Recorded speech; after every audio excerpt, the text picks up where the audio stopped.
So, good evening again, everybody. It's really good, as I said before, to be here this evening. It's an exciting evening. We have an esteemed panel of participants, and we are here to talk about agriculture being big business. Agriculture, some would stop at the agriculture being business, but no, we are talking about agriculture being big business, in fact. And how do we at present, the existing contribution to GDP by the agriculture sector is plateaued at about 7.3% of GDP. But we believe and we strongly hold that if we get agriculture right, that contribution to GDP will be far exceeded from the 7.3%. We believe that, certainly. But one of the things that we need to tackle, and which this project is intent on doing, is the high levels of informality in the sector.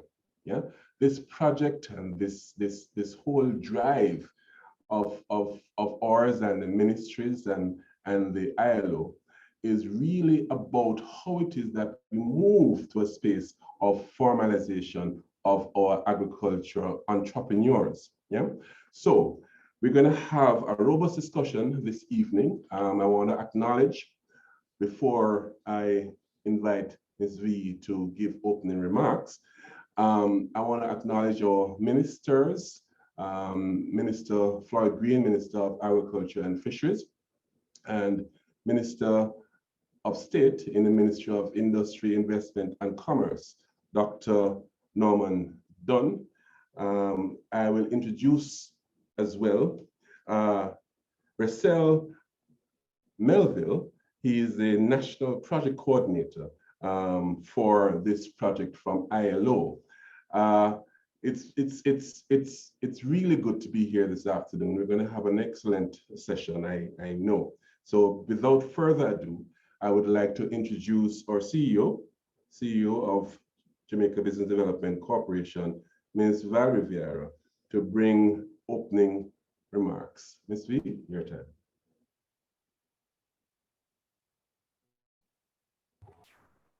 I am learning the technology, Harry.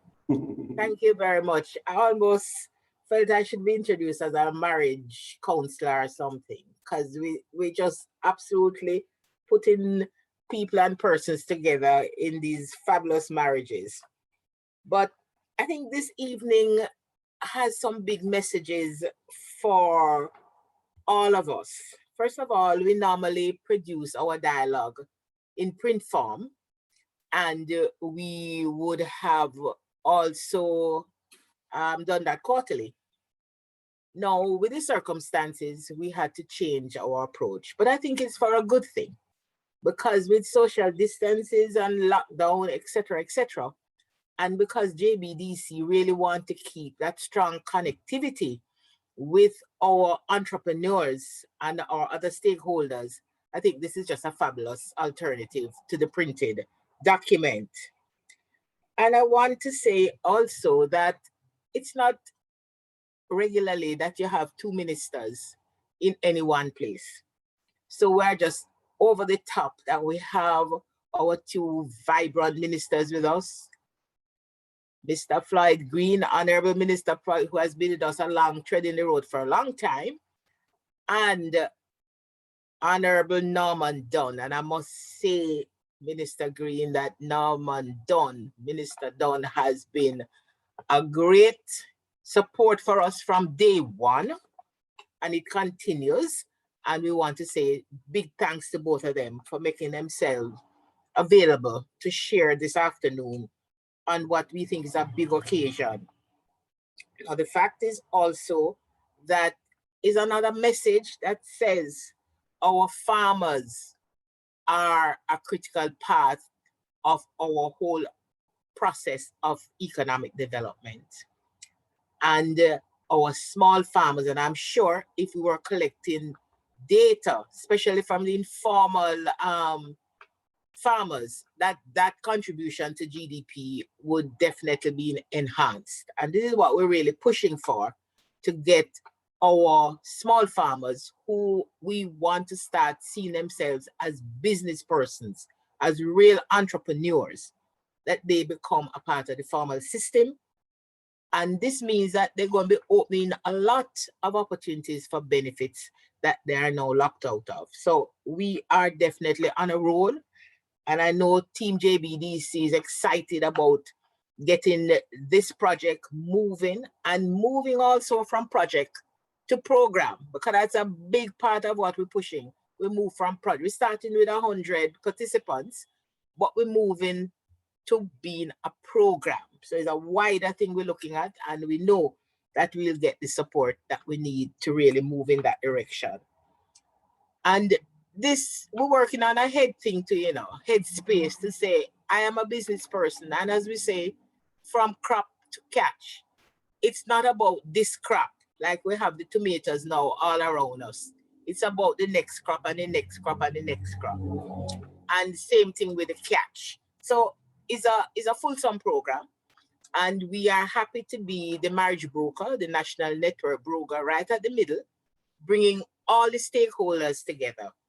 And it is because we recognize that they are part of the development of the country, because we do webinars, we do forums for other industries. The fact that we're dedicating this afternoon to this group, it means that we feel that you must come on board, and because we are on board and we are there ready to push things forward on your behalf. The panel, as Mr. Davis has said, we have a fulsome panel, and they're representing all aspects of the industry, because Dr. Derek Landes, who is president of CASE, we're working closely with CASE. They're a big part of our business development network. He's going to be really talking about investment and all that sustainable development that must from crop and catch and this crop. And then we're going to have Ethne.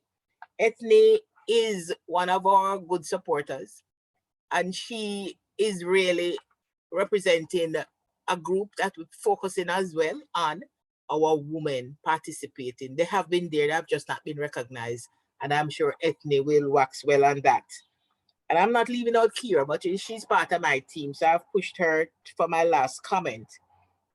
We have our young farmers, and we want to hear about possibilities for them.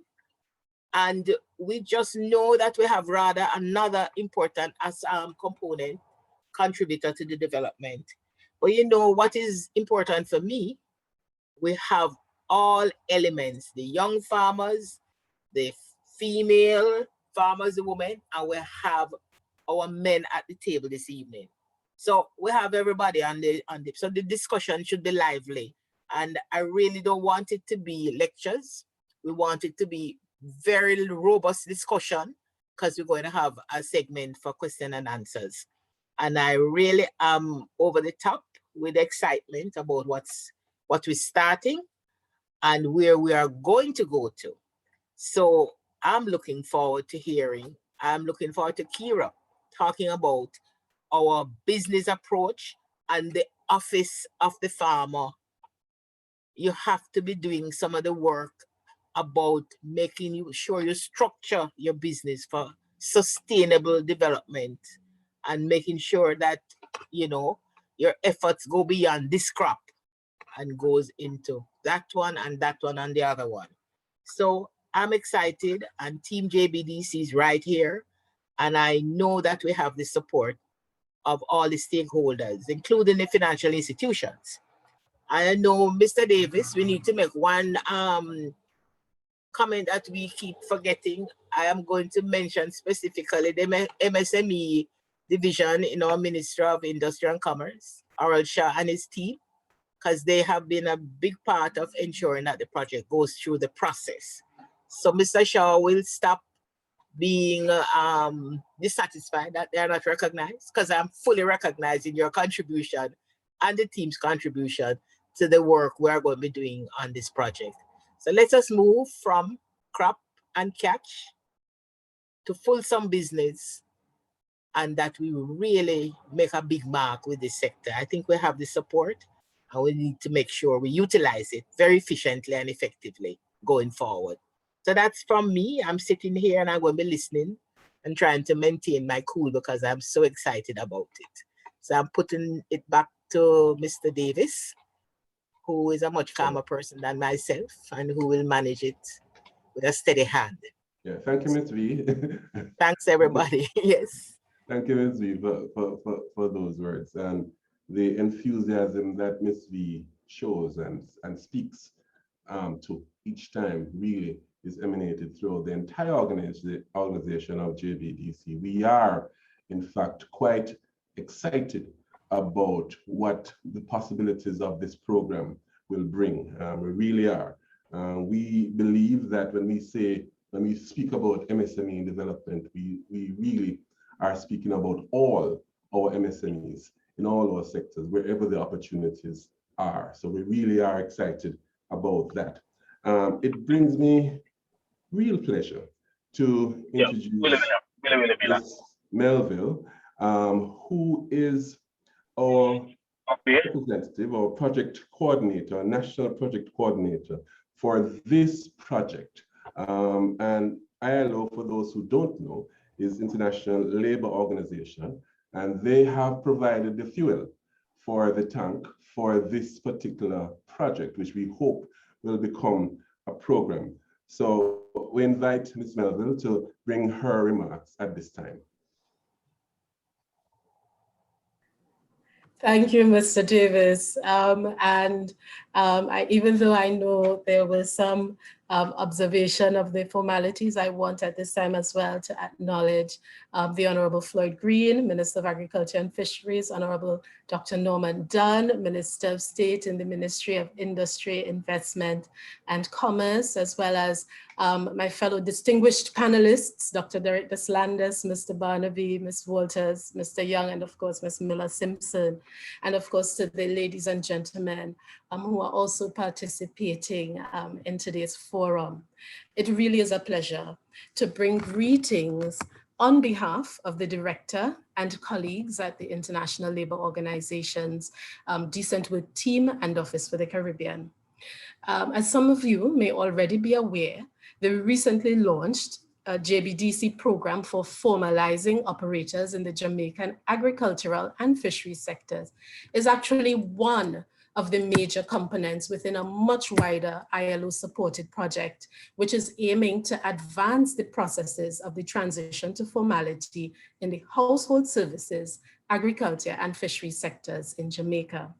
So, of course, as the ILO project coordinator who is charged with assisting our various national collaborating partners, I am very excited at the opportunity to work along with a dynamic team of officials from the JBDC and the ministries and RADA, and to express that beyond funding, the ILO is also excited at the opportunity to bring to bear its various technical competencies to support this very necessary evolution of our farmers and our fisher folk.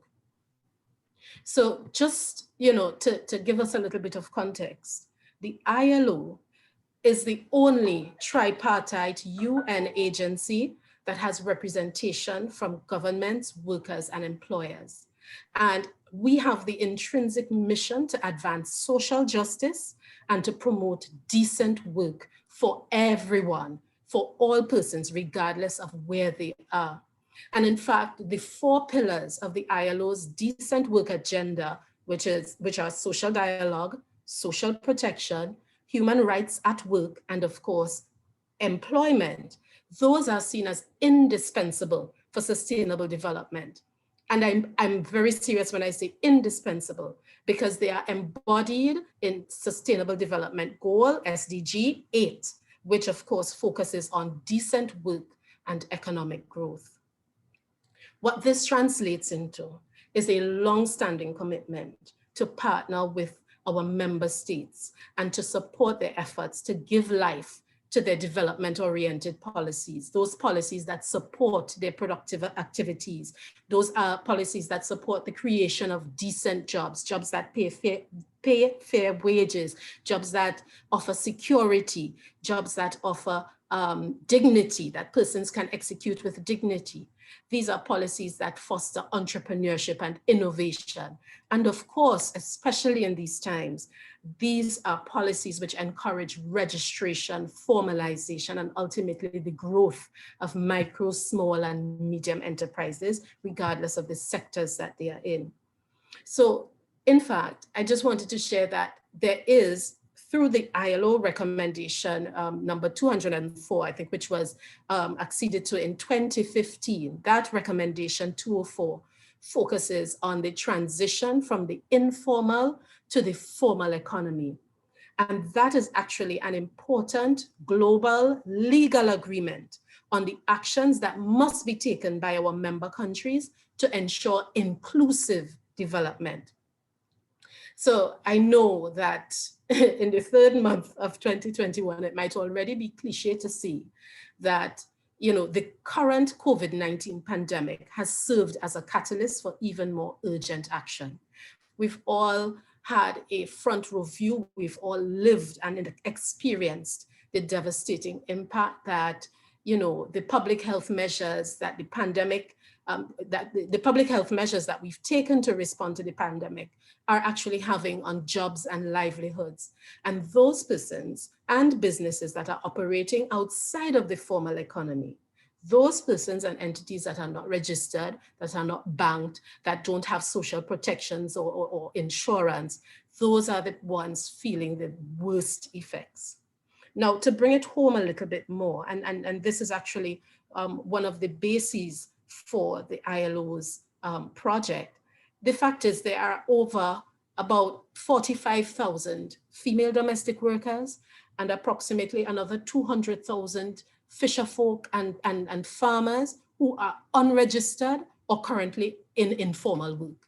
And they have, and I'm sure this is not a hidden fact, but many of them have been excluded from access to the benefits under some of the social security schemes, not because it is a deliberate attempt to exclude them, but because they are not recognized, they're not registered. And so to reduce this vulnerability, to remove it as a matter of fact, because it is actually a roadblock to their progress and to their growth and to their economic resilience, the ILO is working to partner with the JBDC and the other dynamic actors that that are on board this evening to ensure that some of the challenges to formal activity, to participating in the formal economy are removed. So we want to, through this initiative, and of course through the program that the JBDC has launched, excuse me, we are going to be focusing on building the knowledge and the skills of persons in these sectors to undertake a more business approach or a more business-oriented structure to their activities. We're also going to be supporting them, doing the necessary hand-holding and training so that they can engage with other actors who are can expose them to greater economic opportunities. We're also going to bring to bear the ILO's technical expertise in more sustainable methodologies for production, because if we increase productivity, then we also increase our earnings. So there's been a lot of global as well as local research on what a lot of the obstacles to formalization are, and through systematically working with our national collaborators, not only the JBDC, but also with the Ministry of Labor and Social Security, with our employers organizations, and with our workers unions, we, the ILO, are prepared to give every assistance to support this thrust in Jamaica. And just to sort of answer the question that I know was posed to us by the organizers, why is this important? A lot of us linking everything to COVID economic, to recovery from COVID. But I wanted to share, just as a quick anecdote, and maybe hopefully some inspiration, a personal story, which is that my father is also a lifelong farmer. He loves the land. But for the last 3 years or so, he became very concerned about leaving a legacy for his grandchildren, leaving something that they could have and use to make their way in the world. And so he moved from being, you know, a little farmer who would give away most of what he produced, but sell a little bit on the side in the market, to seeking to structure his business, to register his farm, to be able to access funding so that he could improve production, obtain tools and resources and materials to enhance productivity, because he wanted to leave, or rather he wants to leave, a legacy for future generations. So I completely, wholeheartedly look forward to working with you in Jamaica, supporting the actions and efforts so that we can indeed go beyond crop and catch to exploiting the full abundance, economic growth and productivity that we can enjoy in the agriculture and fisheries sectors. Thank you and have a great evening. I look forward to the discussions. Thank you so much, Ms. Melville. I may have made a mess of your first name when I first introduced you. so feel free to just correct me and let everybody know how is your first name pronounced? It's Resell. Right, I did make a mess of it. That's okay. Thank you so much, and certainly thanks by extension to the ILO for the support and for this program. Next, and I'm hoping that you'll be staying with us for the afternoon, for the evening, and engaging in the conversation that we'll be having. Next on our agenda, the next person on our agenda is none other than the Honorable Dr. Norman Dunn. Dr. Dunn is the Minister of State in the Ministry of Industry, Investment and Commerce. He holds a Doctor of Pharmacy and a number of other degrees, MSME in industrial business and so on. But for us at JBDC, Dr. Dunn has really come into the space as of last year, September, as minister, and with an enthusiasm and with an energy. And we are proud and excited that the first place that he visited as an agency outside of the ministry was JBDC. And that means, and we have had solid support from Dr. Dunn from he has been in the space. And in many ways, he has challenged us, and we see him as the champion for the growth that we are expecting in this period, especially from our MSMEs. So at this time, I would like to invite Dr. Dunn to bring his remarks. Dr. Dunn?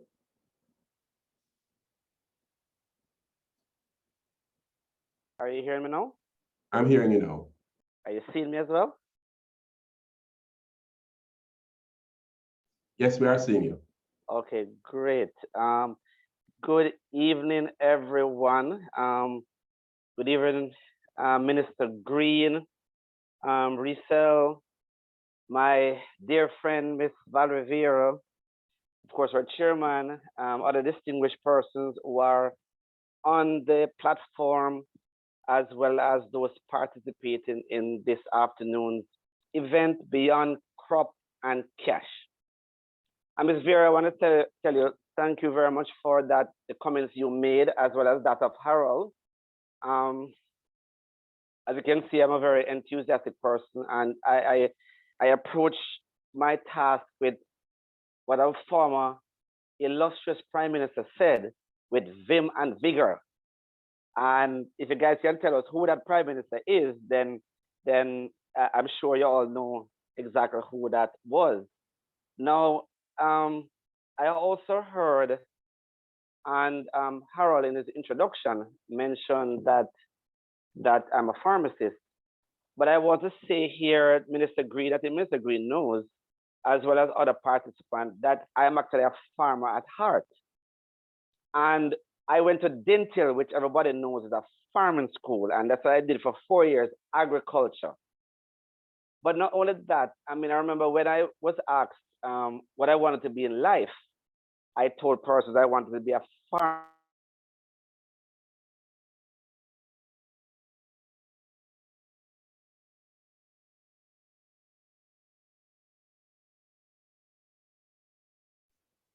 Minister?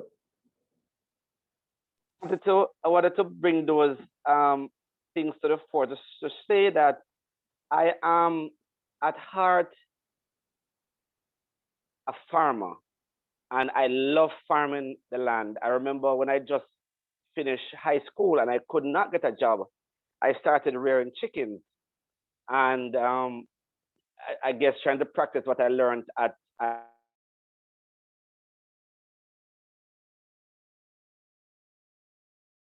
in fact done that. So Honorable Minister Floyd, Minister of Agriculture and Fisheries, our moderator Harold, Ms. Valerie Vieira, presenters, special invited guests, members of the media, ladies and gentlemen, good afternoon. Let me begin by saying how pleased I am to be a part of this forum, which was born out of a collaborative effort amongst the Minister of Agriculture and Fisheries, the Ministry of Labor and Social Security, and the International Labour Organization, and our ministry, Ministry of Industry, Investment and Commerce. Several of the objectives of these programs are aligned with the ministry's goal and the government's policies for creation of employment, a stronger and more empowered MSME sector to drive economic growth, increased trade facilitation, the establishment of food security, and laying the groundwork for modernization and legitimization of informal operators within the agriculture and fisheries sector, and I dare say amongst a number of the MSME players. In achieving these goals, we have decided to educate and equip more of our informal farmers and fishers with knowledge of enterprise formalization and capacity development, arming them to become formal MSMEs who are able to capitalize on the opportunities and benefits created for these operating within the sector. Several objectives required for the undertaking of this strategy includes streamlining the livelihood of our farmers and fishers, whose operations accounts for about 7.3% of our GDP in 2018. And it has been estimated that some 43% of the Jamaican economy operates informally. Position the agriculture and fishing sector as one for serious consideration when choosing a profession to the establishment of a formal insurance scheme, AgriCare, which Minister Green and his team launched recently. And I really want to say, Minister Green, this is a watershed moment for agriculture in Jamaica, and it will definitely move us beyond crop and cash. Cementing the importance of our food heroes and the need for establishing food security in the face of the COVID-19 pandemic, and to highlight the important role these persons play in our ecosystem and the maintenance of our daily lives through the provision of fresh produce for our table. So under this program, I'm pleased to say that these 100 farmers and fishers will be able to transform their operations into formal MSMEs. Program of this nature serves as a reminder that the Ministry of Industry, Investment and Commerce is committed to pioneering growth and development within our economy by securing business opportunities in investment for growth in our local sector and directing necessary resources available for creating an economy full of opportunities for growth and the MSMEs. So through this project, I am proud that we are able to make a difference in the lives of several of our youth and women. Once again, we welcome this program and look forward to making additional strides in ensuring that Jamaica is a place of work, to live, and to do business. I would like to say to the ILO in particular that we are so pleased that you have partnered with us, and we look forward to future partnership in other areas of the MSME as we strive to increase the formality of these numerous informal sector. Thank you very much. Thank you so much, Minister Dunn. Thank you so much. You mentioned a number of salient things. One is that you mentioned the high level of informality in the MSMEs in Jamaica. It's estimated at about 43%. And the truth is that it is estimated that the level of informality in our agricultural sector is even higher than that. So very, very important for us to be looking at a program like this at this particular point in time. Thank you so much, Minister Dunn, for those remarks. Thank you so much. And I hope, Minister, that you can stay and participate in the conversation that we'll be having a little later on in the program. I will be here for a little while, yes. Great, thank you so much, Minister. At this time, now, the Honorable Floyd Green, Minister of Agriculture and Fisheries, he in fact could not join us live this afternoon, but he did not at all want to miss this occasion, being as important as he deems it to be. So he sent a recording of a message, particularly for the occasion this evening. And at this time, we're going to play that recording. So David or Sansia, over to you.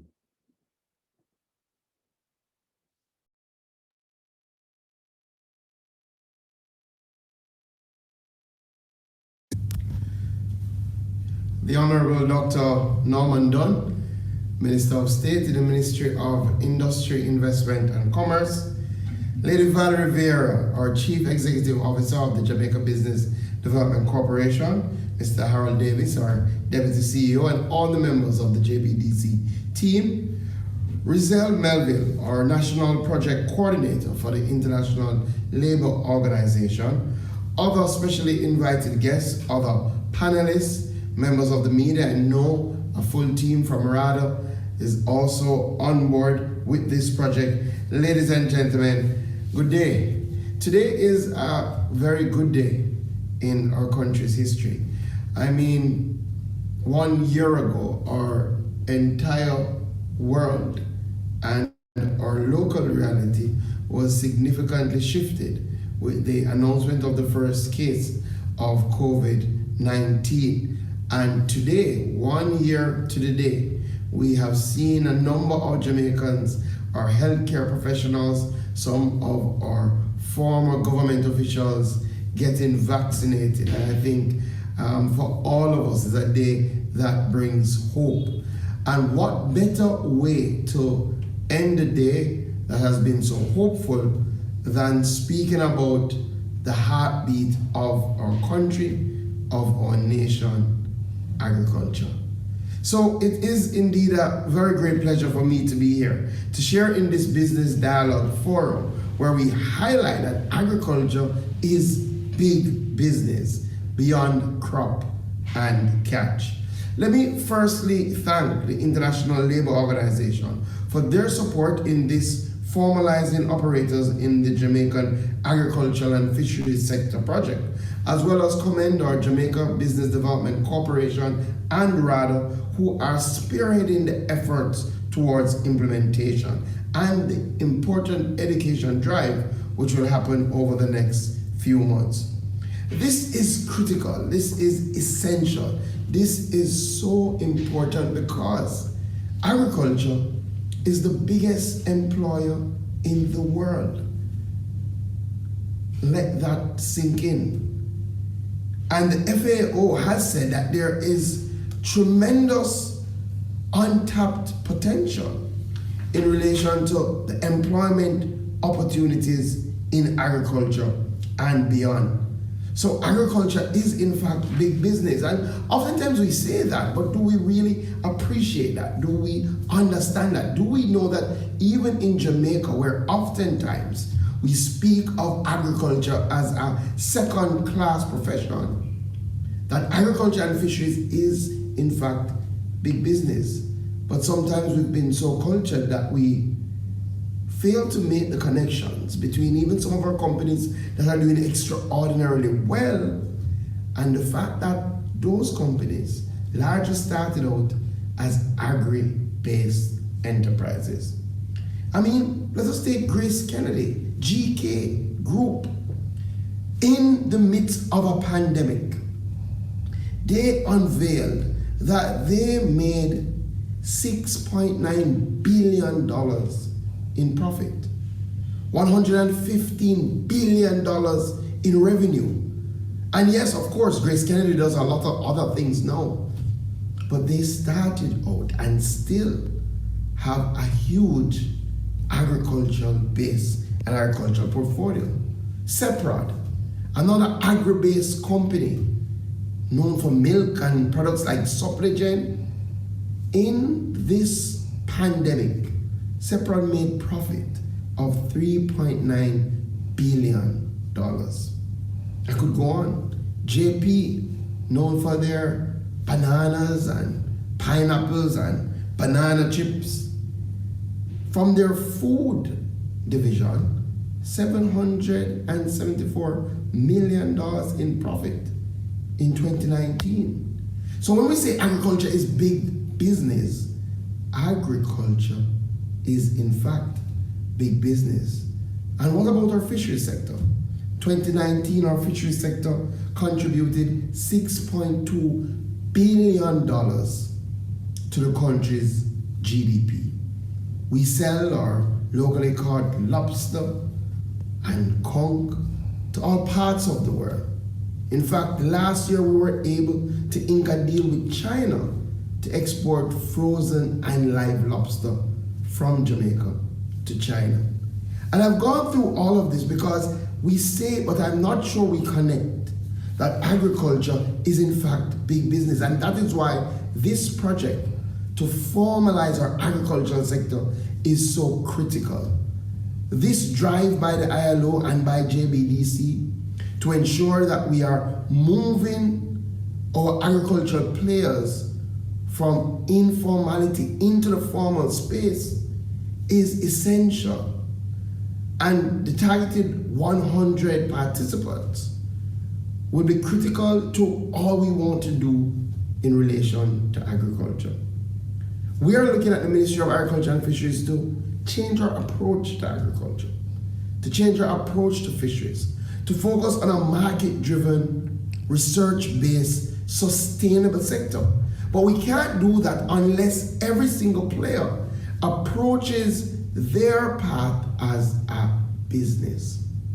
It means that if you're taking a business-oriented approach, even before you plant the first seed, you know where you're going to sell it. You know how much it's going to cost you. You know what you're going to use to move it to market and what will be your profit share. You also know that if you're in fisheries, you must be looking at new ways to do the things you've done for a long time. You must be doing your research. You must be analyzing the sea cucumber market. You must be now recognizing that sea moss is fetching a great price, so maybe you have to transition your business from just catching fish into the cultivation of sea moss or inland fish. You must be thinking about sustainability. How will you ensure that for generations to come, they will be able to garner from your profits? That is why this forum and all the discussions we have today and the project is critical, because we must develop a sustainable, research-based, market-driven agriculture and fisheries sector.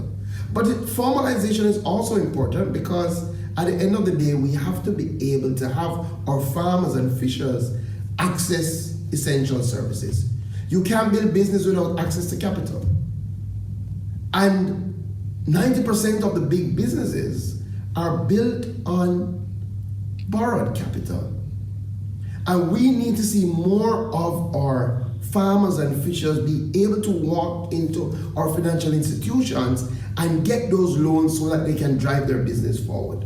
But oftentimes they're unable to because they don't have the formalization. They're not registered as a business. They don't have the documentation to show the profit that they make and also their forecast going forward. That is why we have to focus on this formalization. But also access to other services. We have spent significant time since I've been here as minister looking at how can we ensure that our farmers and fishers are better taken care of in relation to things such as insurance. And we have rolled out our Sagicor AgriCare program, and in fact, I think very shortly another player in the insurance market will be unveiling an insurance scheme, a brand new insurance scheme to again provide health, life insurance for our farmers and fishers. So we're going to have competition in that space, but our farmers and our fishers won't be able to access unless they're registered and unless they have a certain level of formality. So that is critical. And as the world evolves, and as we look at how we distribute benefits, and as we look at how we use things like our production incentive programs to drive agriculture forward. In fact, in the last budget, the government showed its real commitment for this upcoming financial year by putting $1 billion into our production incentive program so that we can work with our farmers to drive production in the crop areas that are in significant demand. But we are going to want to work with the farmers that are formalized, that are showing us a different level of commitment and thought towards moving agriculture forward. But there's another critical thing, and this is probably the last thing I will say in relation to why it is so critical that we lead this formalization drive, that we remind our population that agriculture is big business beyond crop and catch. And that is because agriculture should not be a second choice. We have to have a mindset shift that I generally believe can only happen through formalization, that we have our youth and our women especially choosing agriculture as a profession, choosing to get involved in the various aspects of agriculture. We have been trying to make it easier, especially for our youth, where we have pulled together a roadmap through the Jamaica 4-H Club, and if you haven't already seen it, I think now is a good time. Just type in 4-H in Google and type in our youth roadmap, and you will see it come up where it pulls together the various pathways that our young people can choose to go into agriculture and the various collective professions and where can they turn to for scholarships.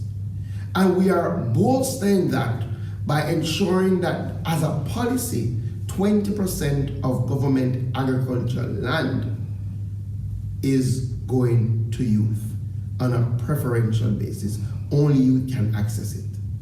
And we're doing all of this because we want our young people in the secondary school, from as early as primary school, saying they want to go into agriculture. They want to set up the next agri-enterprise. They want to go into fisheries. We want you to choose.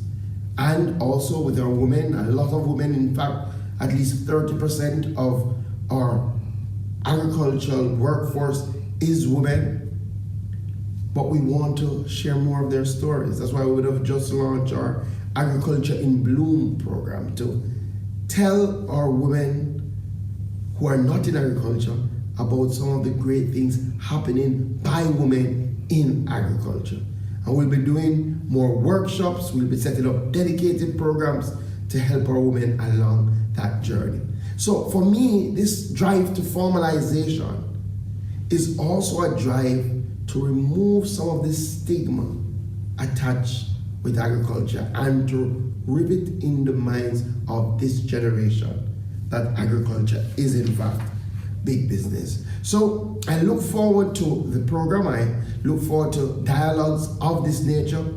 I look forward to our complete transformation of the agriculture sector, where we have a trained, enthusiastic population that can really tap into the profits from agriculture, both locally and internationally, because agribusiness is big business. We have a brand that's renowned all over the world. That in fact creates a competitive advantage for those of us, those of you who choose to get involved in agriculture.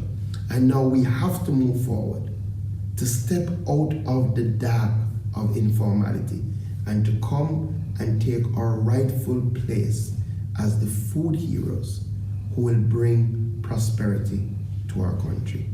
Through agriculture, we will recover stronger. Thank you. And thank you, Minister Floyd Green, for those words. Lots of very, very critical things being said by the minister there. One of the things that is highlighted, and I want to start our conversation just now with our panelists with some of those thoughts.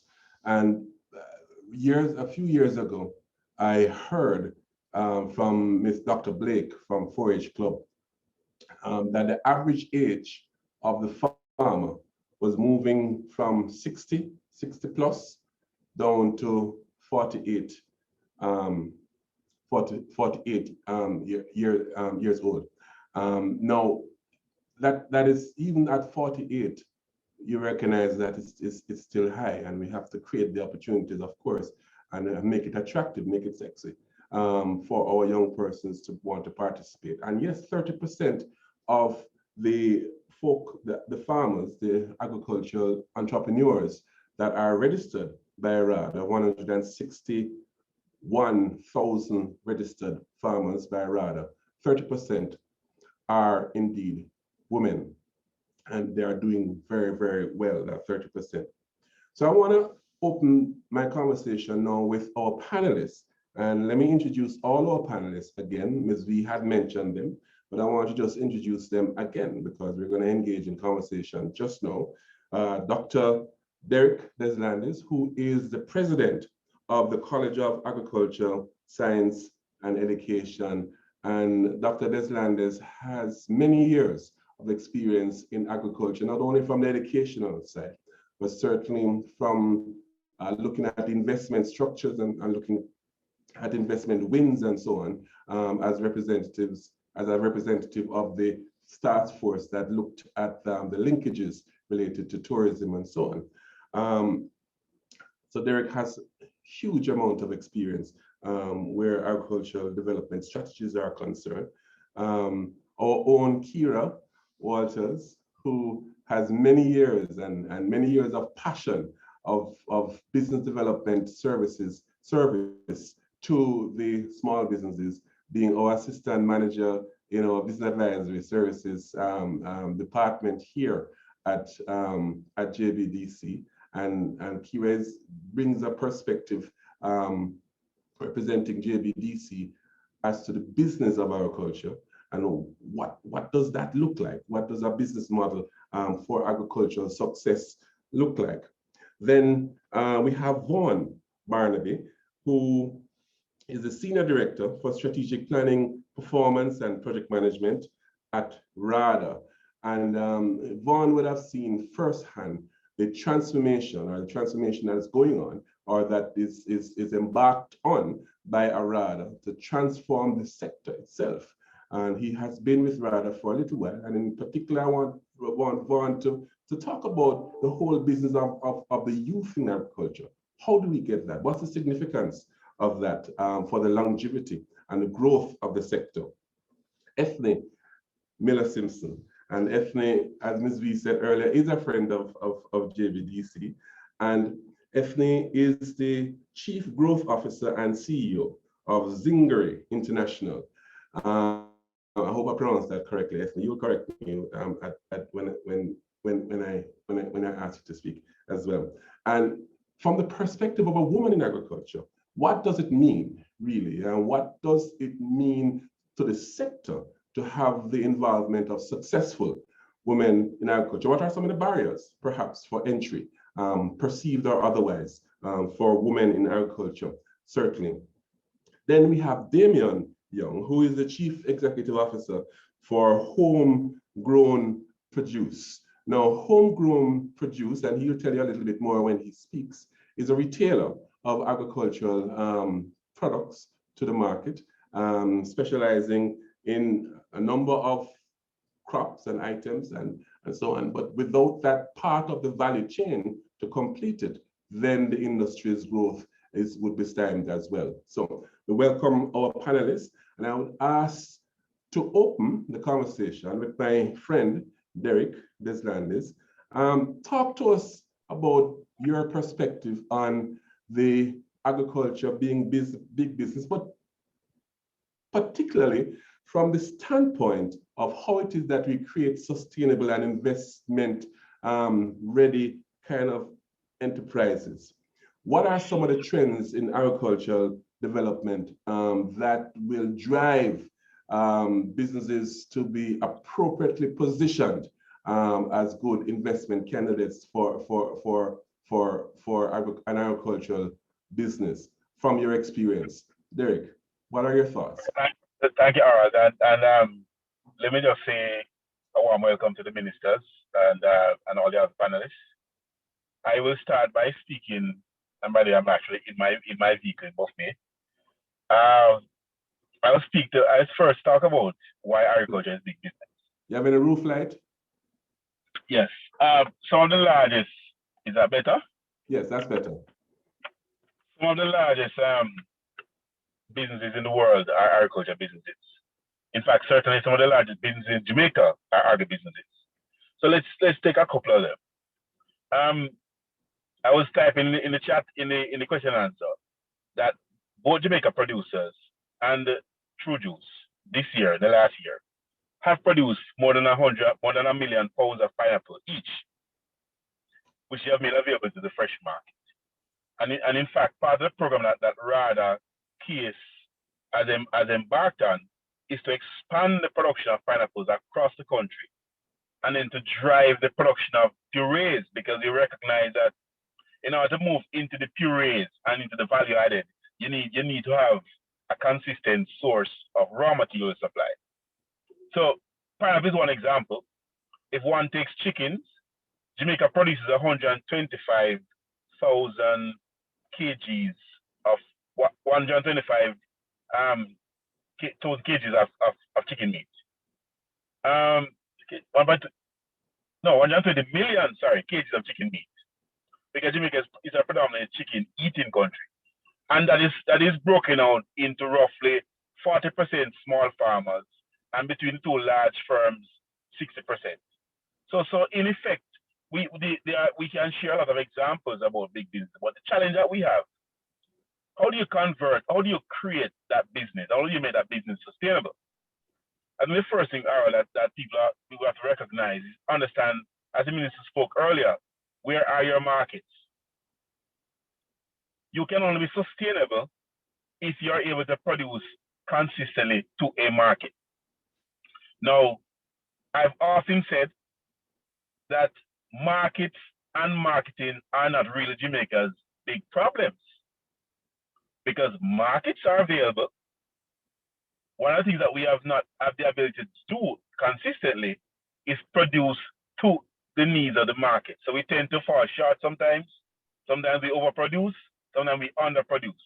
So there's an entire section of the industry that we really need to wrap our minds around and begin to work through.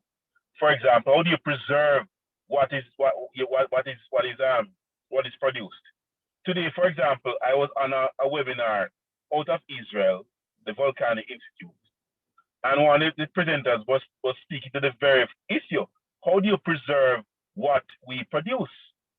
It is a fact that is known in the sector that our farmers lose about 50% of their produce, depending on the nature of the produce. Some it's high for the lettuce and the cabbage and your tomatoes.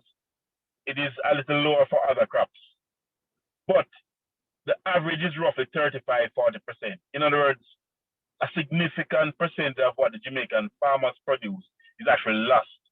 Right. So the farmer earns no value from that production, right? So a major part of what we have to start to focus on, and in terms of we talk about formalizing, is also formalizing the industry, because the agriculture industry, too many elements of the industry are informal. And so I believe that the program here is critical, because what we're trying to get the farmers to understand, and let me just say this, Ara, this is something that the ministry has been working on for more than a decade. There is in fact a program developed by USAID and RADA RADA personnel were trained is this program called Farming as a Business. And in fact, they gave us a template, and I have used that template in the tourism space to train farmers, to help farmers to better target hotels in terms of consistency and quality and price. So it has been a long-standing program. Now, what I think is important, and I think why this program is so critical, is that we now have to look to see how do we expand it so that we create a critical mass of farmers. Because once you get to a critical mass, then it begins to shift the equation in the other direction, when the formalization begins to take root. Right now, we're still operating too much in the informal space. I mean, I don't spoke about it. The majority of farmers are informal, but many of them are registered with RADA, and that's an important first step. Yeah. In fact, RADA's registration now stands at about 190,000 farmers registered as RADA farmers. So that's a first important step. So the farmers themselves are now beginning to understand the importance of formalization. Now, there are some challenges that they face. One of the issues that farmers raise all the time, they're afraid of the tax man, and they feel that if you formalize them, they'll have to pay taxes. So part of certainly one of the things that we have to look at is how do we change the narrative and the perspective and the perceptions of the farmer around taxes. The fact is that you can't avoid paying taxes. Yeah. Taxes is what the government utilizes to run the country. So we must encourage our farmers not to be afraid farm roads as well. paying. Absolutely. But the interesting thing about it, Harold, is that most of our farmers, if you look at their average income, they would not qualify for paying taxes anyway. The taxes.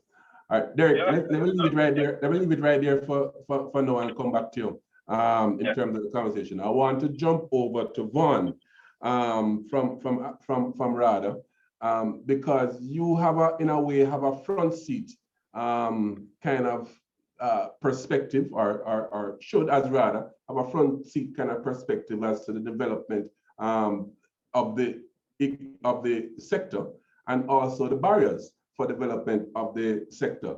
Vaughn, in particular, I want you to address the issue of youth coming into agriculture, and in particular, what are some of those barriers, perceived or otherwise, that makes it such that our average age of a farmer is only 48, albeit coming down from 60, 10, 15, 20 years ago, which was just ridiculous, to be honest.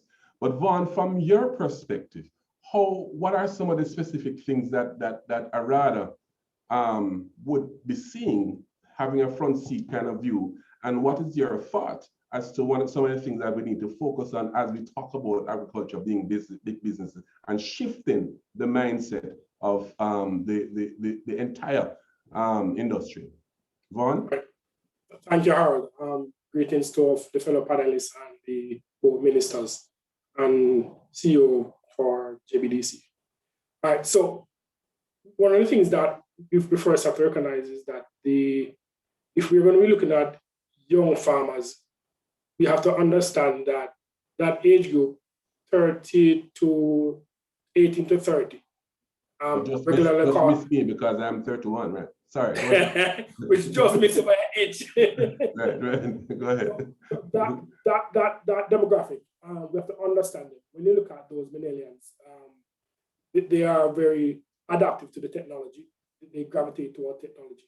They are generally, as they speak, are more concentrated on image and how do they get ahead in life, and how do they now look at job opportunities that give them space for other things.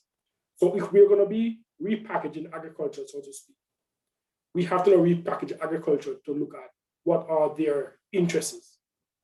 So along those lines, I mean, some of the things that we have been doing at RADA is to introduce new technology. That's why you're seeing we're now launching our drone program, which is a subcomponent of what is globally known as precision agriculture. Precision agriculture is very technology driven.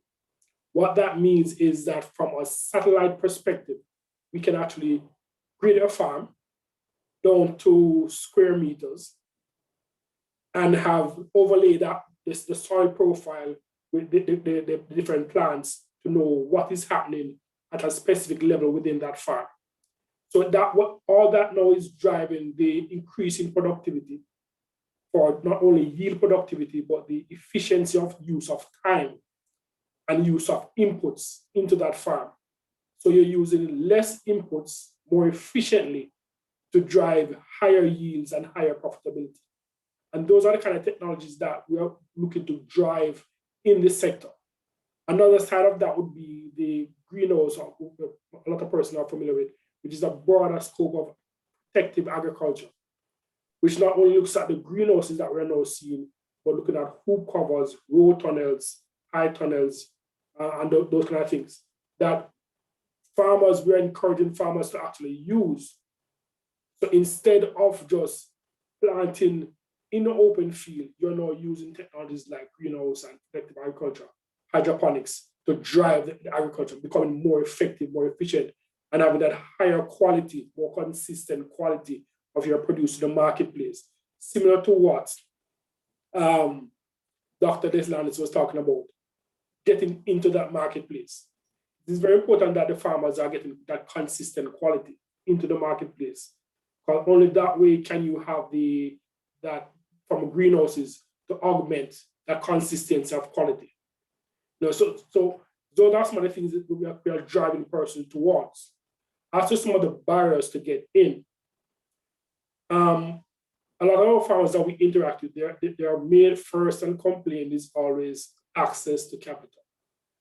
And because a lot of our farmers are small farmers, I mean, as of today, the registry tells us that is the agribusiness information system, which is the farmers registry. We have 247 plus farmers registered. That is today's numbers. Wow. Right? However, when you look at that 18 to 30 age group, only 6% of them are within that age group, yes, of that total number. So the drive must be towards pulling in more of those. So we need to look at the access to capital. That's a critical thing that we have to look at, because that is something that we are constantly hearing. The access to capital is very is sometimes prohibitive to get more young farmers in. And also, and I see it in the chat, coming up in the chat as well, where some people are saying, how do I get access to land? And I know there have been efforts that have been happening with the agri-parks. SCJ has been looking at providing access to land. So that problem is being tackled by the different efforts within the ministry. Right. Now, while you get the access to capital and you get access to land, I think it's important now that we begin to think as business people. Derek mentioned it earlier. If you're entering into the marketplace, because we've seen it as a challenge, a lot of persons go in not knowing where they're going to sell. Right. And we're saying that your farming should be market driven. That is, you're looking at your market before you plant. Right. We've seen cases in with the tomato situation now, where farmers saw the tomato prices going up, went in without no thoughts, planted something like 10 acres and up. So when the crop came in, a whole lot of other farmers were in the marketplace. There was no consideration for where am I going to sell. Right. There was no consideration that the speed at which the market could consume those volumes was reduced because the amount of tourists on the island was significantly reduced because of what was happening in the pandemic. Absolutely. You know, so we have to begin to think like business people. And I think that is something that is driving that. And this is why this partnership with JBDC is important, because we need to start putting that out there to our farmers that, look, this is a business. This is not a hobby, it's a business. You're an agri-entrepreneur. Absolutely. So you have to let's keep it right there, Vaughn. Let's keep it right there. I'm gonna jump over to Kira, because that sounds like an excellent segue into talking about agriculture as a business and a business model. But before I do that, I want to put Ethne on notice, because I'm coming to her after that, because we're seeing some comments in the chat that says that I'm one from Shanika, for instance, saying that I'm a female who wants to choose agriculture, but it is so hard, and so on. So I'm putting you on notice, Ethne, that really I want you to begin to, with your levels of experience as a woman in agriculture, to answer to some of these issues of the perceived barriers. But before I do, I ask you, Ethne, to comment on that, I want to invite Kira to talk about the business of agriculture. I mean, Derek spoke about it, Vaughn spoke about it as well, and both ministers as well. But some nuts and bolts, Kira, what it is that we're looking at in terms of agriculture and some of the things that need to be considered upfront as business. Good evening, Mr. Davis. Good evening, Minister Don, Ms. V, and other members of the panel, our representative from ILO. So good to be here. Thank you, Mr. Davis, for that question. And good evening, all rest of the members in the audience. So we have heard the points enumerated several times since this evening's discussion has started about what's the imperative to formalize for the persons in agriculture.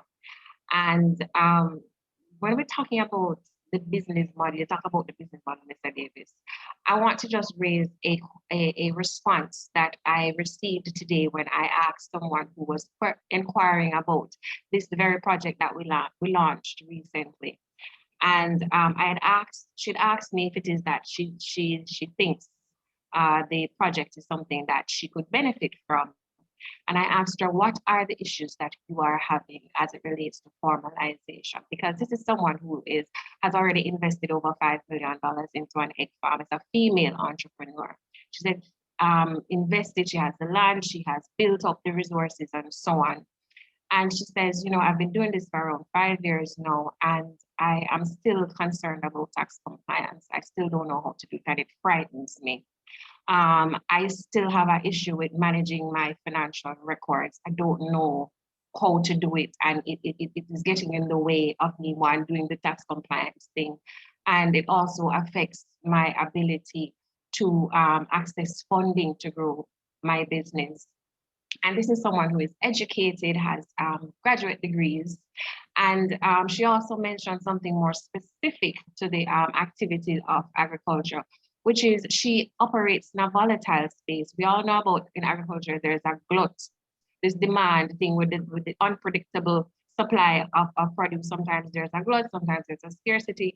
And she was explaining that no matter what happens on that side, the costs, inputs keep going up. They don't fluctuate. They have a trend of going up. And so there's an issue of her costing and pricing and doing so in a viable, in a profitable way, which is really what we're speaking to in this conversation about the business of agriculture, and making it a focus that moves beyond what we have been seeing from the trend of subsistence and traditional focus on the production and technical competencies, which I don't think there's too much of a lack in, and there's support there. What that particular point brought up to mind was that there is also a need for strategy. That's really, when we're talking about the business part of it, there needs to be strategy introduced into the conversation of agricultural businesses, because there are some things that you cannot change. And there are huge opportunities, we know, in this sector. But if you do not understand how it is to assess your environment and then to respond with an appropriate strategic position that will allow you to do so profitably, then you just remain at that subsistent level where you're just focusing on production because that's all you are able to do. So to answer the question directly, we have at JBDC aligned the projects that we've launched with ILO with our program of support, which really tackles, as we would like to say, from concept to market. And so the program of support will allow for, one, addressing a barrier that probably hasn't been named very explicitly is one of mindset. Not that people don't want to become entrepreneurs and want to be in business, but there's a cultural probably legacy of not approaching business or thinking entrepreneurially. That is thinking beyond the subsistence, thinking beyond the production, and going towards growth and impact.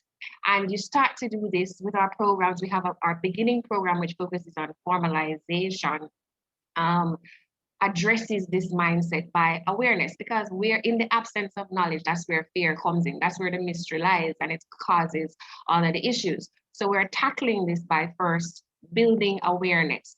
We're going to bring into awareness, as Dr. Deslandes mentioned, that a lot of people, they're afraid of the taxing because they think, okay, once I formalize, then it means tax.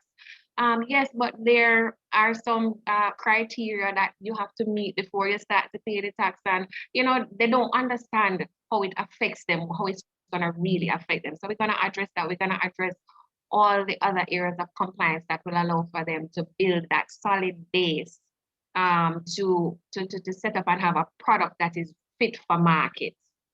And we're also going to look at the identifying opportunity, because yes, everybody, we know, put hand to soil and do something will grow, our animals will flourish and reproduce.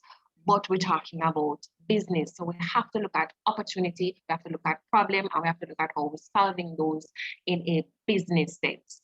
And so we're going to help to start to train the mind to identify business opportunities in what you're already doing or what you're considering to do. So this is still early stage and startup stage, right?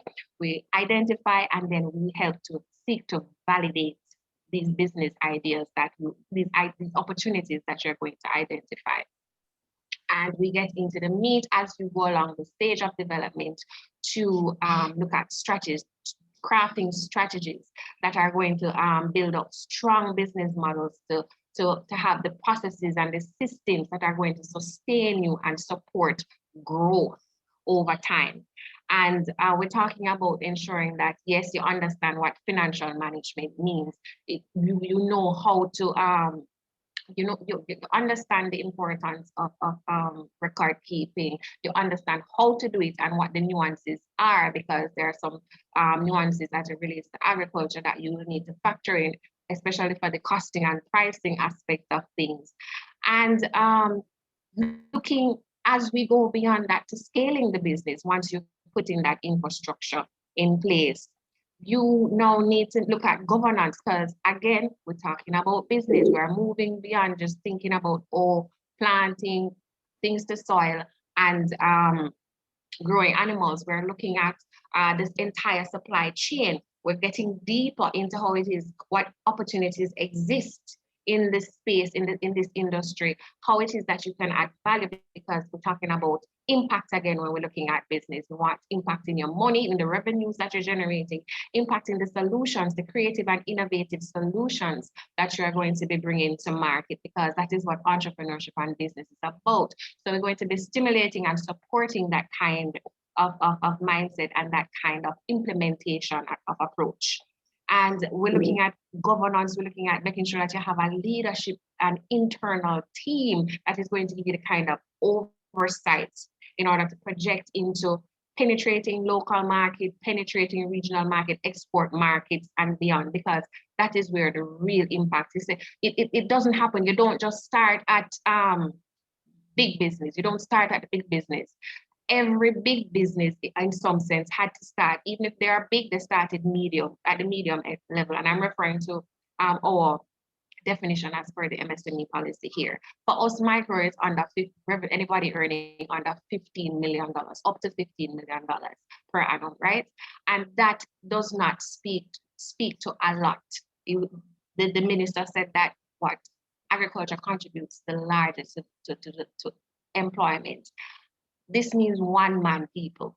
We're not talking about up where you're employing anybody yet. So we're looking at how it is that you're building out businesses, because you can grow from that space to the space where you are micro, small, medium. But it takes planning, it takes a deliberate effort, and it takes support right? You cannot do this alone. And that is why we are implementing this project, and we're implementing our program of support overall at JBDC using the support of our partners and the key stakeholders in the sector and the contingent supporting industries like in finance and so on. We have hold that thought, Kira. We'll come back to you. But you see the passion that I was talking about earlier from his feed, it just runs through the entire organization. But Yeah. before Ethne comes in, I have to tell you my farmer story. JBDC has heard it 40 million times, but I still have to tell the story. We were in St. Elizabeth many years ago doing a training for farmers. And the first we asked when we went into the room, Ms. V and I, we were there, room full of farmers, probably peanut farmers and in the main type of thing. And we asked for persons to put their hand up. The question was, can we see the hands of all the persons in the room who are in business? And nobody put their hand up. And then, all right, we said, all right, can we see the hands of all the persons in the room who are farmers? And everybody put their hand up.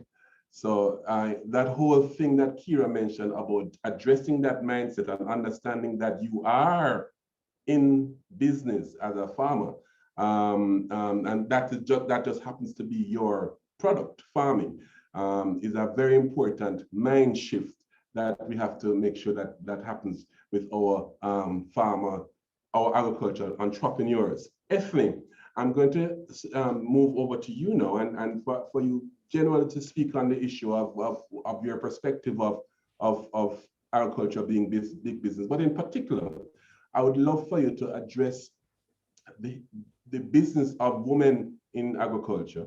There's a 30% estimate, and that figure, I understand, has grown in recent years as well. It was less than 30%. What are some of the perceived barriers for women to enter into agriculture, and probably on the flip side, what are some of the benefits? From our experience, we have found that the female agricultural entrepreneurs that we are in touch with are doing exceptionally well, you know, and even better than some of their male counterparts and so on. But speak on that for me, Ethne. Good evening, everyone. Good evening, ministers who are present, and to the panelists who are here. Thank you, Harold. Thank you, Ms. B, for including me on the panel. I'm not sure if you're prepared for what I'm about to say, Harold, because Ms. B mentioned that Oral Shaw, she wanted to make sure that she mentioned that he's a part of all of this and the MSME division, etc. Kira knows I'm actually the co-chair of the Capacity Building Ministry of Industry working group, yes? And in terms of the entrepreneurship policy and the work that it took to get it where it is now, we were instrumental in adding our voice to that. But let me start by saying that in as much as we've been talking about opportunities for women in agriculture and looking at barriers, etc. And if you look in the chat, your women are not very happy in that chat. So that 30% that you're talking about, that oh, women are doing so well, look in that chat and see if you find a woman commenting in there to say that she's in business, in agriculture and doing well.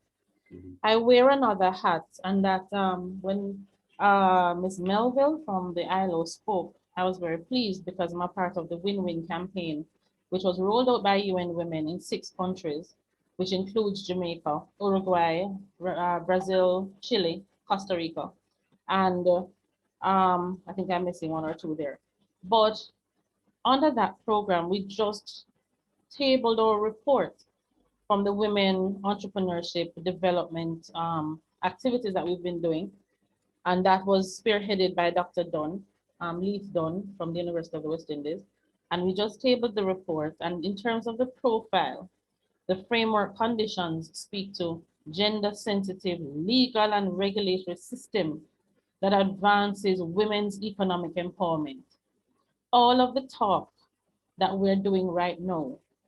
And let me tell you, I'm excited to hear that women are going to bring the stories, but that's not all that we're supposed to bring. We're not icing on a cake. That is not all that we're supposed to be bringing.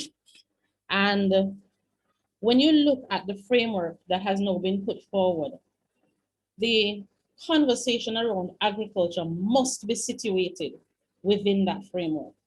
So one, it is changing our legal and regulatory system to advance women's economic empowerment, which includes agriculture, but is not limited to agriculture.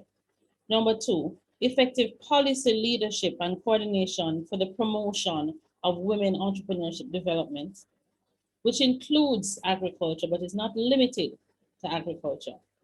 Access to gender-sensitive financing services, again, including agriculture, but not limited to agriculture. I think you should get the picture by now that women need to be occupying a larger space in the narrative than what we are actually occupying. Number four, access to gender-sensitive business development support. Within the committee, the Ministry of Industry committee, I've raised it before to say, I think we need to be making better use of the support system that is in place. You have business associations that are not being pulled in. The Women Entrepreneurs Network of the Caribbean is one such, and there are others. The curriculum of JBDC is absolutely fantastic. And I make no apology in saying that, but we need more and we need to involve. I'm listening to Kira and we've had these conversations. What she's outlining there as that model is great, but it needs to go a little bit further. I don't want to sound ungrateful because I don't want to be, is it the cow that kicked over the milk, right?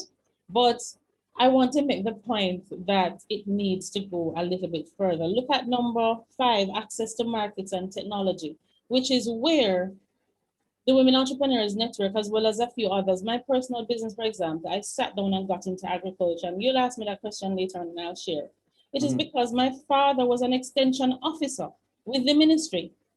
And I went to the bush with my father every Saturday morning to watch him dig yam or cut bananas. And then one day Daddy said to me, would you think about the Farm Queen competition?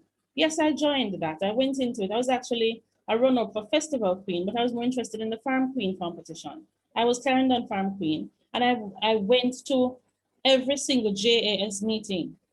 I went to every coffee meeting. And that started a tradition that has yielded the interest of becoming a farmer. So if you map that, look at our education. Somebody in the chat asked that question about what kind of education support is there for women who want to be farmers. So in this whole outline of what the project is about to do, I'm not hearing that. And I'm going to give a list of a few of the things that I'm not hearing. The last area under this framework is representation of women entrepreneurs and participation in policy dialogue. Policy dialogue. Because you see, the thing is, the activity on the ground is one thing. Getting somebody to throw a few seeds, broadcast a few seeds, and you know, sprinkle some fertilizer, things will grow. Yes, we need markets and all that, but the policy framework needs to change. There are too many agencies in Jamaica that still do not have gender mainstreaming of what they are doing. And that has to be a conversation, including the JBDC. What does it mean? What does gender mainstreaming mean for the JBDC? So I want to put those squarely on the table to say those are some of the things that need to be looked at. And that report just became public last week. Yes. All the recommendations are there. I want to then touch on, let me just bring this up.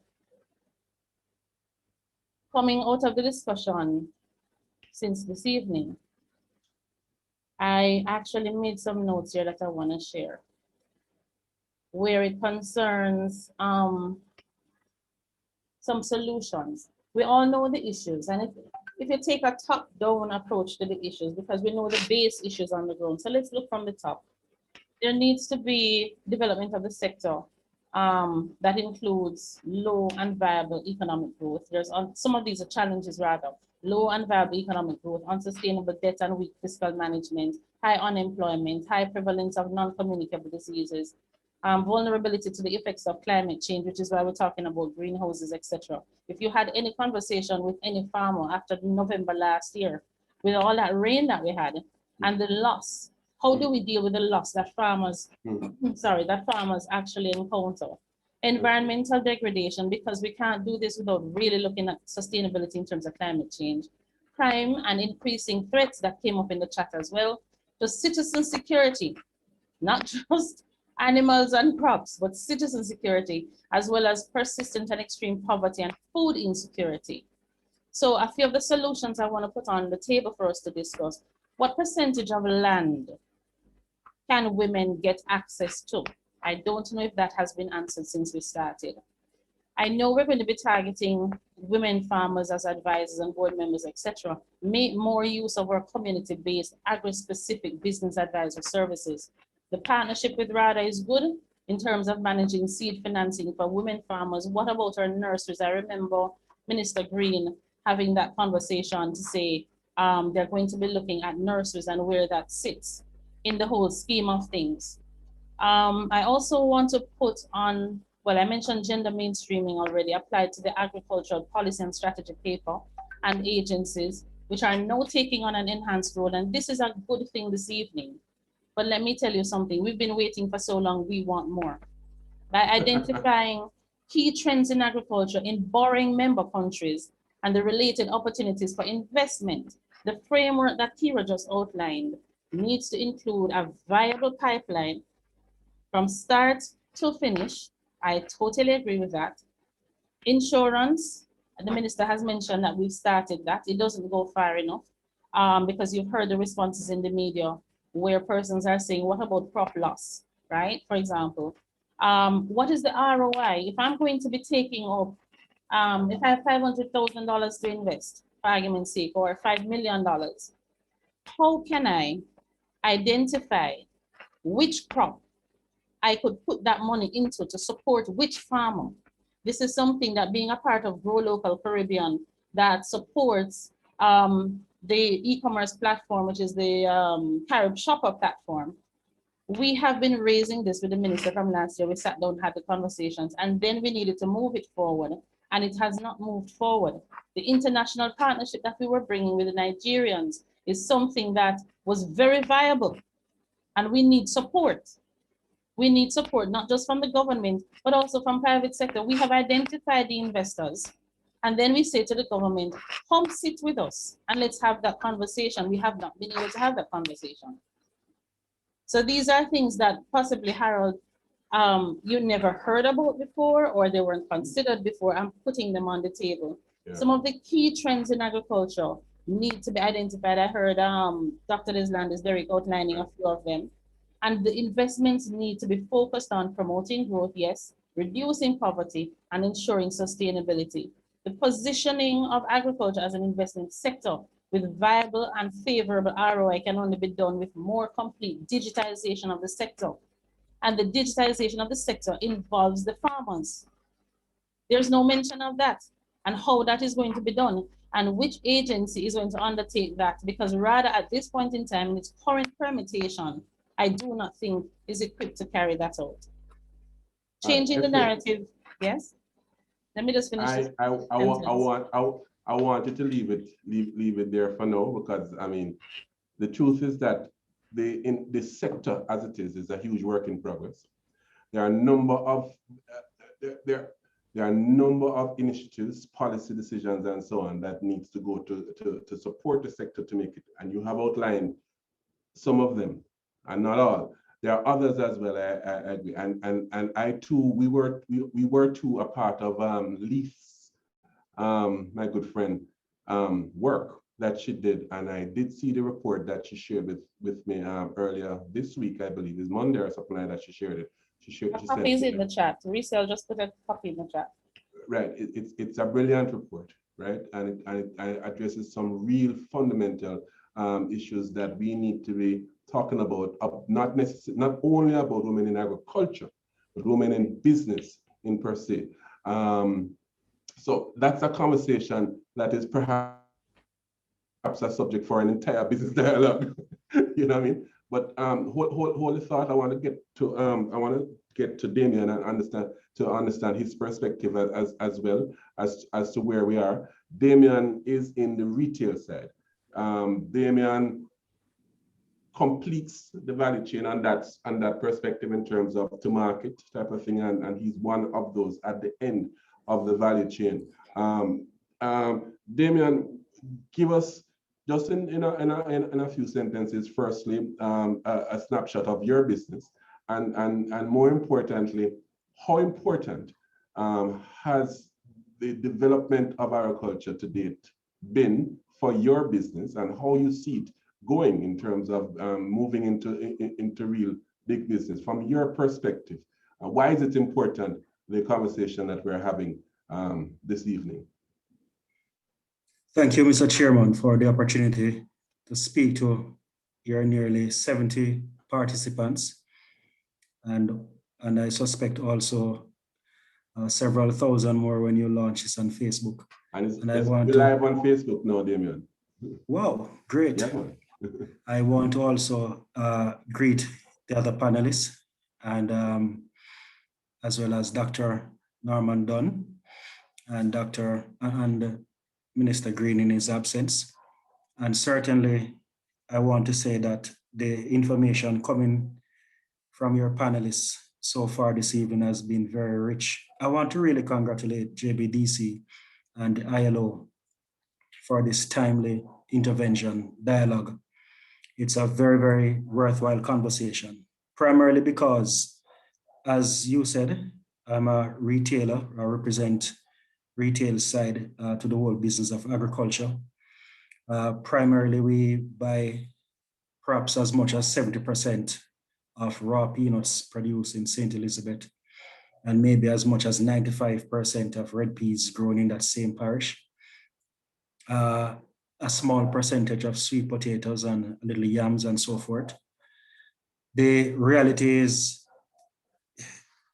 the question you ask is such a fundamentally useful and dynamic one, because we are also trying to make sure we can exist in a very robust and strong way in the sector. And we do need a consistency in the supply of the crops that we purchase. The bottom line is that there is such a frequency in the fluctuation in the prices for the products from the farmers that sometimes it's a bit discouraging. You know, the moment there is a drought, you know, the moment they are having a little difficulty of whatever sort, the prices move with rapid pace. For instance, last year, we were buying, say, a pound of peanuts for $150. And today, we're talking about at least $400 for that same pound of peanut. And I could tell a similar situation with peas and slightly similar with sweet potatoes. Homegrown produce, as my business is called, whilst we supply fundamentally all of the major supermarkets island-wide, Hilo, Megamart, Shoppers Fair, La Souche, and General Foods, and so forth, some of the Chinese supermarkets as well. We are also trying to hold down a footprint in some of the small islands. So we do a little export into Cayman, Tortola, and other little places. The bottom line is, to answer your question, this conversation is very useful. And the significant challenge that we face is consistency in demand and also quality. But we're also very mindful of the challenges that the farmers themselves face. I don't even think it's so much a lack of know-how, because they do know how to plant, and they will plant when there's imminence in rainfall and so forth. But I believe that, as someone said earlier, they will have to move with the pace of technology. They will have to apply technology a bit more to the sector. And certainly they will also have to look at producing crops for market, for specific market, whether it's contracted market, you know, someone that they know is definitely buying these crops. I think what beats the farmers sometimes is the fact that they produce off tradition, I grew up seeing my grandfather and my parents planting this crop, and I continue to plant the crop too. I think that might not be the most strategic and useful way to go forward. I think the whole matter of contract forward and looking at supplying specific markets is useful. And to that extent, we saw that situation, how necessary it is to have a robust base of farmers growing and supplying directly for us. And over the last 2 years or so, we have been providing training in partnership with both RADA and Hartrust in training our farmers and then contracting them into providing specifically for us. As much as that might have been a useful intervention, we still find that we need to expand the base of persons growing for us. And I say to one of the writers in the chat earlier, I believe her name is Esther Lyle, who expressed frustration at rather what to produce, what to grow. And I would dare say to her, look at crops that are in high demand. And I can inform you that red peas, sweet potatoes, peanuts, and even yams are in very, very high demand. And you can reach out to us at Homegrown Produce.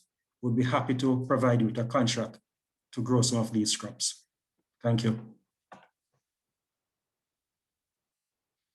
Thank you so much, Damian. Somebody was asking what's the name of the presenter.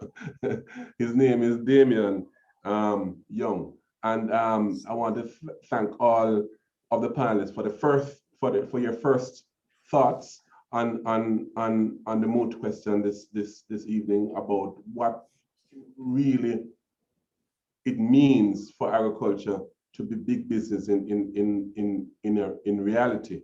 I'm going to open the floor for a few questions. There have been a number of questions in the question and answer chat. A number of them have been answered already, and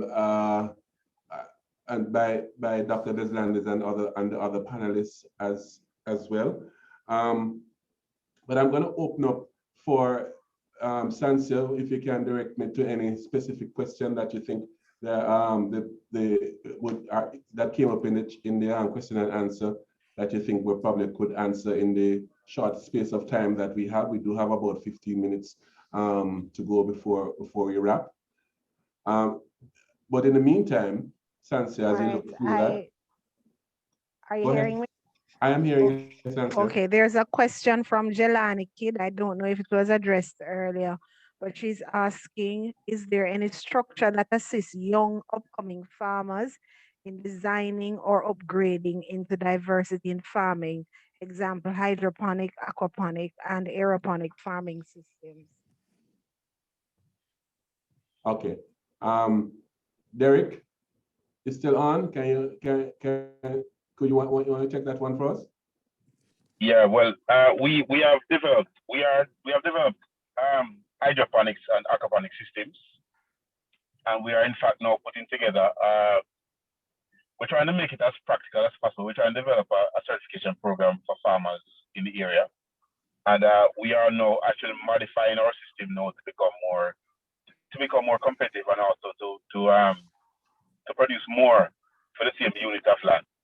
So we have actually we have moved away from just the novelty of the aquaponic hydroponic system to now looking at its commercial applications and how we can actually, in fact, commercialize in a way that actually makes money, and not just to say, okay, here's a system we have, come and look at it. We also train our students in the technology, and we are now developing small scale systems for small farmers and backyards. So we have a program now. We provide support to farmers in and around Portland who may have an interest. We designed a system for the prison for Spanish Town prison, and it's still working after about 2 or 3 years. So yes, we have the expertise, and we're now developing the more commercially driven models as a way of not just proving the concept, but demonstrating that they can actually make money. Yeah. All right, thanks for that, Derek. I saw a question that had been submitted earlier from one of our, I think perhaps participants, and there is a basic fundamental kind of question. I'm interested in becoming a farmer. This one is for you, Vaughn. I'm interested in becoming a farmer, but I do not have any land. What advice would you give? All right, thank you for that. So the sugar company of Jamaica, SCJ, they offer lands for lease. Also, they have the AIC, which also offers lands for lease. So those are two entities that you can be approached to get access to lands. So that's a good place to start. Right. The other things that I want to add to the nuts and bolts that Kira mentioned. Yeah, go ahead. Understand that for the agricultural side, the business pipeline and the agricultural pipeline is the same pipeline, so to speak. Because you're looking at your access to land, you now need to get the know-how. You don't have the know-how yourself. Rather, can provide that know-how because we regard ourselves as the know-how to grow people. And you also want to look at where you're going to be selling. Understanding the marketplace that you're operating in. Do not continue to plant the same thing because everybody is around planting tomatoes, for example. Mr. Young mentioned along this point, we're looking at other high-value crops that you want to look at and getting that. So this person wants to know the farm, you begin to understand the marketplace of it. Talk to your RAD extension officer, your marketing extension officer, the price that you're located. So when you get the land, you have the know-how to grow, you understand the market space that you're operating in. We also can provide some knowledge in terms of the farming as a business, which is our business in-field course that we operate within RAD for the marketing extension officer. That looks at how do you negotiate your marketplace, how do you cost your production, how do you find your marketplace. And then we operate the agri-linkage exchange.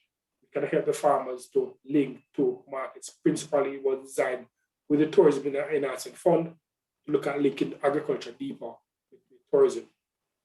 Other persons, processors and exporters also use the platform. So that's a good place to start in terms of operating in that. Yeah, thanks for that, Vaughn. Number of other questions and suggestions as to how, for RADA. So when you get a chance, Vaughn, you can look through the chat. Working through it. Right. I think one of the things that is of concern, and it's a part of the looking at the business of agriculture from a business perspective. The minister mentioned it, Minister Dunn mentioned it, Minister Green, and most of our panelists also mentioned it. And that is and Kira mentioned it, and that is the looking at the entire value chain when you're starting. Yeah, looking at from seed to plate to market. You have to be understanding that dynamic, so that you have to understand, for instance, the role that a Damien, and by the way, Damien, I see that the persons in the chat want to know how to get in touch with you, so you may be able to drop a contact or email in the chat somewhere. The role that a Damien's company plays, for instance, in your business modeling is very, very important for us to think about when we're getting into the business of agriculture. And not just treat it from a standpoint, boy, I may have a piece of land, this look like it's nice for sweet potato and sweet pepper type of thing, and acquire the expertise to grow the sweet potato without considering the entire route path along the value chain to markets, so that you close that loop. So you realize, so maybe it's not sweet potato you should be planting. It's cassava or whatever it is else, you know what I mean? So that's a very important thing. And I think efforts have been made in recent times by RADA to connect the dots of the marketplace needs with the needs, the information that the farmers and so on have. Is there any other, I think, Sansa, did you say you stepped away for a second? Or are you back? All right. There is a question that relates to provision of items towards protected agriculture. Esther Lyle mentioned our agricultural inputs such as shade cloth and plastic covering for greenhouses and so on available. Is that you as well? Can you speak to that as well, Vaughn or Derek? Could you ask the question again? They're asking about how it is that they can acquire equipment for protected agriculture farming, like shade cloth and so yes, these are available in Jamaica. Thanks for that question. They are available in Jamaica. You have I think 2 ready suppliers, one in Kingston and one out by Mandeville. It is Jamaica Drip Irrigation Limited, that supplies not only drip irrigation systems, but also greenhouse equipment as well. Isratech. Isratech.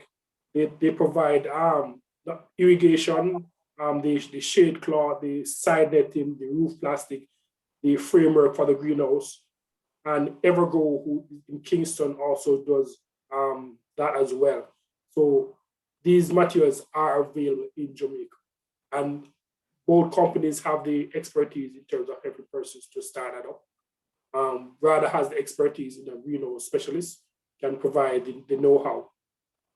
But all materials are available on that. All right, great.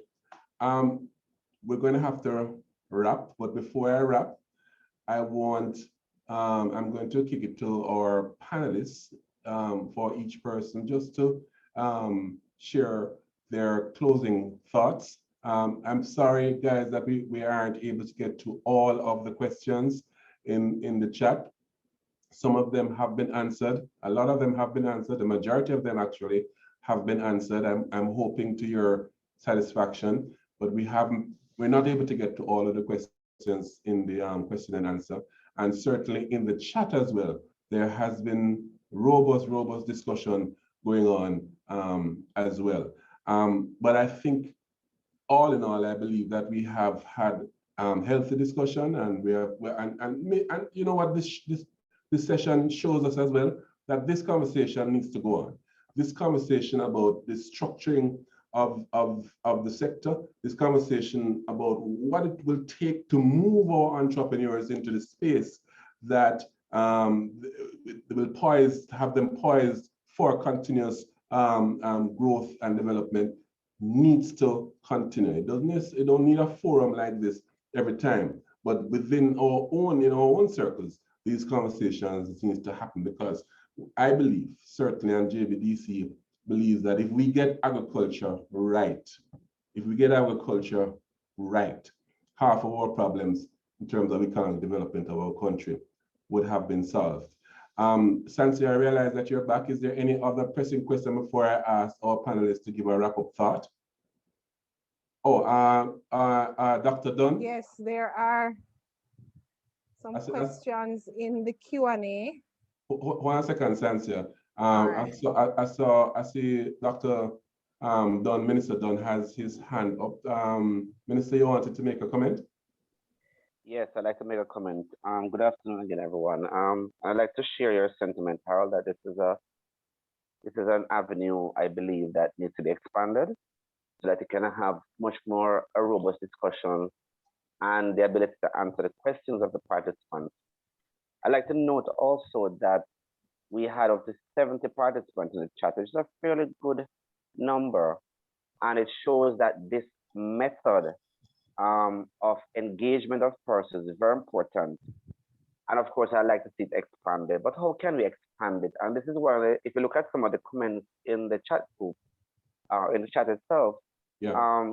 And you have done well as the organizers in putting persons like homegrown in this group, as well as other persons who can provide information, rather in particular provide information. But if you look at the topic beyond the crop and the cash, what is the beyond?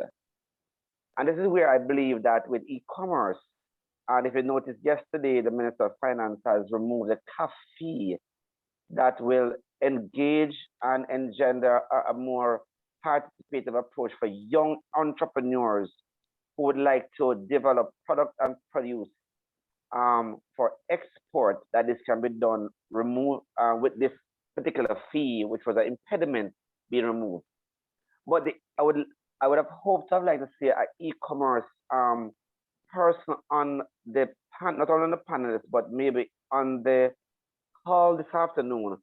Take for instance the Amazon. There's an Amazon rep here in Jamaica that that purchases quite a bit of local produce. So if we want to look for beyond the crop and cash, what is that beyond? And I believe that these are some of the answers some of the participants would really want to hear and would really want to be engaged in, because as somebody rightfully said, you don't have a piece of land and you just want to grow something. That makes no sense. You know, the beyond we want is a viable economic opportunity for our farmers and our investors and our young persons to be engaged in. And persons mentioned, of course, the ability of financing. And here again, we are the Exim Bank, which is an agency under the Ministry of Industry, Investment and Commerce, can offer some opportunity for financing as we look at the value chain. And that concept has been spoken about quite a bit in the presentation here, because it's an important concept of how the value chain is seen and how the value chain is explained, so that financing can in fact be assigned to the value chain. And of course, there's DBJ that the minister would have announced yesterday, that has quite a bit of loan, the ability to access loan at some concessional rates in order to go beyond the crop and cash. Yeah. Thank you. Thank you very much, Minister. Thank you very much. Very useful as usual comments. I think one of the things that we wanted to focus on this afternoon is really the whole business of steps towards formalization. Because the truth is that there are, and I agree with you, Minister, there are a number of initiatives that really our agricultural sector and agricultural entrepreneurs need to know about and embrace as well in their journey to move them along the value chain and their own continuum value chain. But this, in particular, this evening, we wanted to kind of, first of all, and this is going to be, Minister, perhaps the first of a number of these conversations that we're going to need to look at, and focusing on different elements of the continuum. Just in response to your comment, Minister, I think we're going to need to have a number of these sessions that focus on different elements of the value chain, the continuum that needs to be looked at to enhance persons' business beyond being formal. So this evening we're focused on what it means to move from informality to formal, and some of the things that we need to begin to speak about, and in the context of agriculture being business, big business. Ethne, I see your hand, and then perhaps along during the course of even this project with ILO, we probably need to schedule a number of other sessions that deal with specific things. Some of the issues, for instance, that Ethne has raised in her initial comments, I believe that they deserve a complete session in and of itself. Yeah. So I want to thank our panelists sincerely for their participation. And like I had promised, I would want to invite our panelists at this time to give their closing thoughts, just perhaps a minute, on your perspective as to the discussion and perhaps a one point that you want to leave with our audience. And I'm going to start with Ethne. I see you have your hand up. I know you're egging to make another contribution, but starting with you, Ethne, and then we move on. Okay, quickly, because we're almost out of time. Beyond the crop and catch and along, okay, let me start my video. Yes, please. Yes, are you seeing me now? Not yet. Right. Okay, so beyond the crop and catch and along the value chain, the females in the chat have questions that we have not been able to answer. And also too, in terms of understanding, if I'm a woman farmer, where do I fit? If I'm a woman farmer, what are the benefits? What are the concerns? What are the issues? So for example, when you look at the entrenched gender roles, the safety and violence against women, etc., how it affects women farmers. When a woman has to go out to sell her produce, what risks are associated with that and what can we put in place to assist? Leaving their communities, time of night, the curtailment of hours. How can we make it easier for a woman who her partner is seen as someone who is more adept at dealing with the marketing end than the female? Also along that value chain, youth have a higher tech gap than women. But the funny thing is we're targeting youth more than we are women. Another thing I want to put here is that women are better custodians of knowledge on crop varieties than men. So you see, just having this conversation, I really am excited about what Dr. Dunn has said. And Minister, where the conversation needs to go. You're right, Harold. This is a big conversation. And there are huge chunks of it that we're really going to have to sit and work through.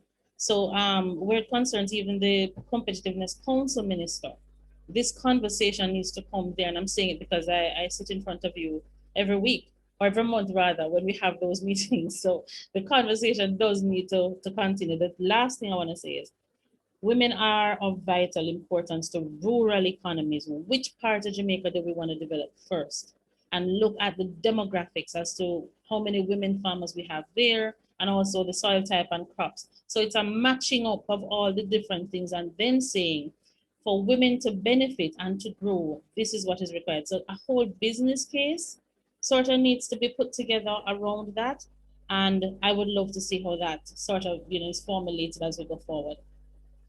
Thank you, Ethne. You're welcome. And I want to assure you and the minister as well, and the audience, that JBDC has committed that for this year in particular, we're going to be focused on agro-based industries, as well as what we call recovery strategies of businesses and innovation.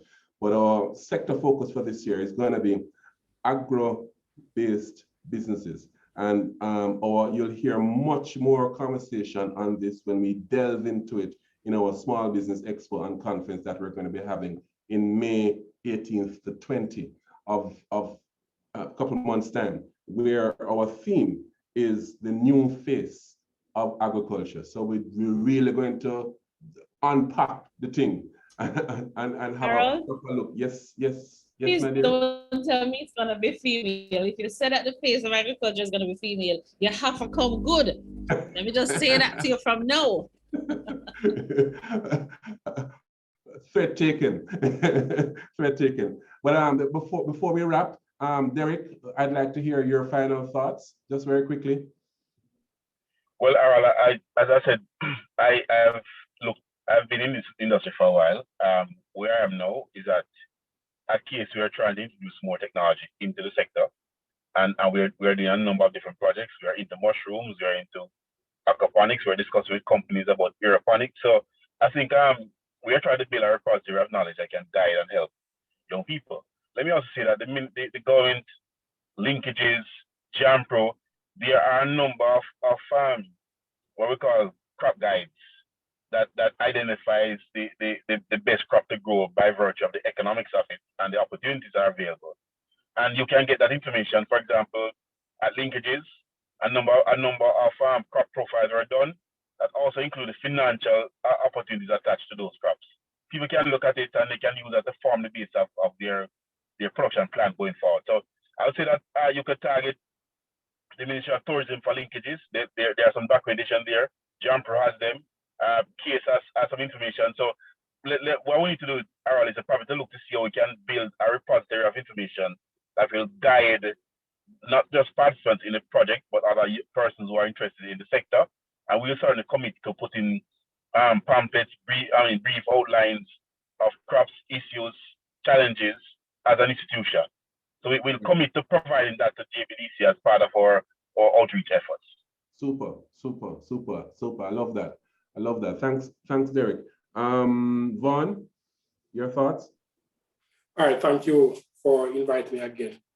All right, so generally on the project, I think this is a good project. I think the number of participants on the minister's speech and recognize that there is a need to put more business thinking in the sector. And it is something that RADA has been trying to do over the years with our marketing team leading the effort in trying to have farmers go into that farming as a business training. We think is very important because we're thinking that farmers are not just sticking something in the ground, but you are agricultural entrepreneur. And therefore, you should think that way. So we think this project is timely and good and something that we need to support. I endorse fully what Derek said earlier in terms of the putting out information out there. It's something that RADA is committed to do as well in terms of putting the know-how to grow. We have an existing partnership with KISS. That is something that we are very happy of and willing to work with to deepen the partnership so we can actually have that repository of knowledge between the only agricultural focused university in Jamaica. I say university because I call it by now, Derek. I know you have a plan. And rather the biggest agricultural extension agents in Jamaica. I think that's something that we're looking forward to go and grow. To the general participants and within the chat and on Facebook, if we're going to be growing agriculture forward, it is very important, as we've been alluding to, we need to know how to grow, rather can provide. We need to look at modernizing the sector, putting the technology in. Simple technology like using your mobile phone to access the Met Office services where they provide monthly bulletin to farmers to look at forecasting of weather that's available. No. Using your mobile phone to reach out to Alex call centers to make marketing contacts. Upscaling your agricultural on-farm technology. Use of irrigation that's available in Jamaica for just about every farm size that you can think about. Use of greenhouse and precision agricultural techniques to grow the farm. Retransforming your livestock houses. You know, Derek and Bowlers are looking at new dairy barn houses, become more efficient, you know, better pasture management, and there are technologies that are available with new seeds to put on pastures for more efficient production, more efficient grazing for animals. But the technology and the know-how is there. And it's something that we want to make known to all our potential farmers and existing farmers. And the know-how exists, rather can provide it.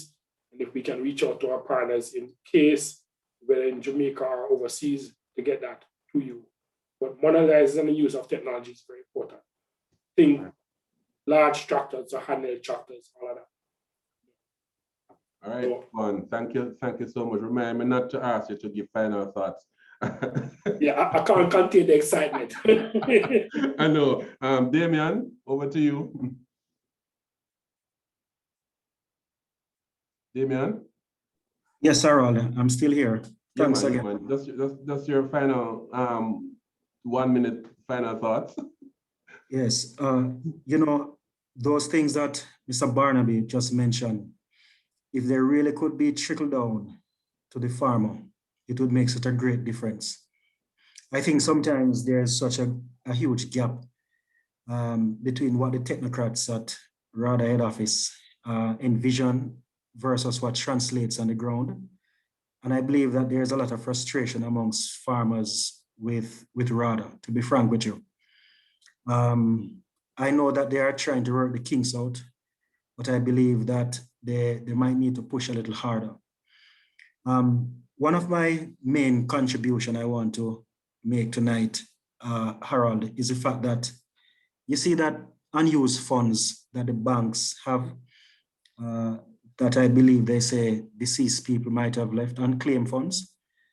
I think the government, in their good intention to put some of that towards MSME development, should look at putting a significant portion towards agriculture specifically, and look at how we can help to retool some of the farmers.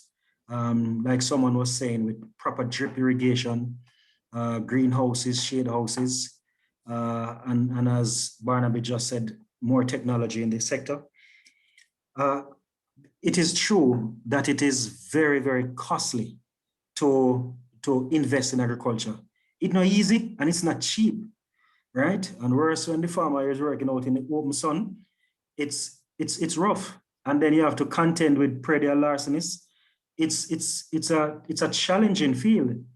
And I would like to suggest that we in Jamaica, and I am happy that you at JBDC taking such a bold initiative, a bold lead, because we need to focus on agriculture like it is really the lifeblood of the nation. Because in my view, a society, a nation that cannot feed itself, is nowhere near real independence, And I think we need to value how independent our food chain, our food supply is, and begin to care that and make it robust. And I think we need to invest a portion of that unclaimed cash into agriculture to make it more robust. Thank you. Thank you so much, Damien. And as you know, Minister Shaw, certainly, I know Dr. Dunn as well as are championing some of those resources to head into MSME development in general. But the point is taken. And Kira, you have the last word from the panel. Kira? Yes, I'm here, just finding my unmute button. Let me see what your face, though. Oh, I don't have the privileges, you have a master controller that says I only can use my mic. Oh, okay. Yes. So, I've gotten permission now. Here I am. Yeah, there you go. So I will try to be 1 minute. A lot has been said, and one thing I would like us to remember is that I think we all agree on the importance of the agriculture sector and the potential role and impact that it can continue to make in our country, where food security and contribution to GDP is concerned. And it's also a multi-agency type of approach that needs to really tackle this. As you like to say, Mr. Davis, we are actually seeing all of the points that have been raised here, and we know they're valid, as in the concerns and so on. But we are what? Driving the car while we're fixing it, as you like to say, Mr. Davis? Yes. And the important thing is that we get some implementation going. We have been having an ongoing conversation for some time, but we get some action going towards moving things forward. And speaking from the JBDC perspective now, we have the charge to support MSMEs, and there is an alignment, a parallel in terms of some of the barriers and gaps that all MSMEs face that are similar to the agricultural sector. And also, I would say that if we are encouraging, my talk was about demystifying the formalization, and remind us to look at formalization as not just regulation, but the business focus of the agriculture, is getting that mindset going and getting that approach in. Then we must realize that we have to prepare the business to the agricultural venture to grow, to scale, just like we would any other type of business. And that I know we have the ability to do at JBDC with the program of support that exists. And we are also cognizant and also taking initiatives where ecosystem facilitation, as Ms. B referred to it, the marrying and the networking of the different stakeholders that need to be involved, and the policy the policy part why am I forgetting your name? Esne, right? Esne. That Esne spoke about. Yes, we are putting them on, putting the wheels on and putting the doors on as we drive the car. But the important thing is the car is in motion. And I really just want to encourage everyone as a final note to part of an entrepreneurial mindset. I am not Pollyanna, whatever they call it. Part of the entrepreneurial mindset is seeking solutions, focusing on solutions, looking at the problems and switching from, okay, this is a barrier, to, okay, how do we get around? Because even with all the constraints, the car still has to move. So absolutely. Thank you so much, Kira. The car still has to move. And, you know, we at JBDC, we like to think that we want to solve big problems. That's how we're going to move our economy. That is how we're going to move our economy. Yes, we realize that it's a mountain of an industry, a mountain of a sector, that if we get it right, we will definitely will be onto something as an economy, as a country. There's so much to do, but we are determined to make it happen. Agriculture is big business, 240,000 registered farmers. And remember, last year, if it wasn't for the rains at the end of in the fourth quarter of the year, agriculture perhaps would have been the only sector that would have grown quarter on quarter, 2019 to 2020, yep. Certainly in the third quarter, even in the midst of the pandemic. That just goes to show that agriculture, even in its present construct, has the potential to do great things for employment. It has potential to do great things for growth of our country. It has potential to do great things as it relates to contribution to our GDP. At the top, I said that presently it has been plateauing at 7.3% of GDP, but I believe that if we get this right, we can move it to a much higher percentage of our GDP in this country. Let me just, before I close, thank Ms. V for her opening remarks. I want to thank Ms. Melville from ILO for her remarks as well, and certainly the support of ILO for this particular project, the formalization project. Thank you, Dr. Dunn, for your participation and for staying with us as well, for the conversation and being a part of the conversation as well. I want to thank in his absence the Honorable Floyd Green as well, Minister of Agriculture and Fisheries. And finally, I want to thank our panelists who did exceptionally well, I think. Dr. Derek Deslandes, Kira Walters, Vaughn Barnaby, Ethne Miller Simpson, Damian Young, for engaging us in such a rich conversation this afternoon. The conversation and the dialogue has begun again. Look out for our Small Business Expo that, as I said before, will focus on agriculture and the new face of agriculture, and in which we are going to engage in really robust conversation, bringing some of these real salient issues to the fore and talking about them in a very practical and open kind of way. So we want to thank you for being here with us and participating with us and staying with us. 10 minutes to curfew, but it's not a problem. We name talk to police. So we want really thank you for participating in this seminar, this business dialogue session this evening, and say that we're embarking on an exciting journey, and we at JBDC are excited, and we are excited to sit at the front, sit in the driver's seat, and it's building the airplane while you fly it, by the way, Kira.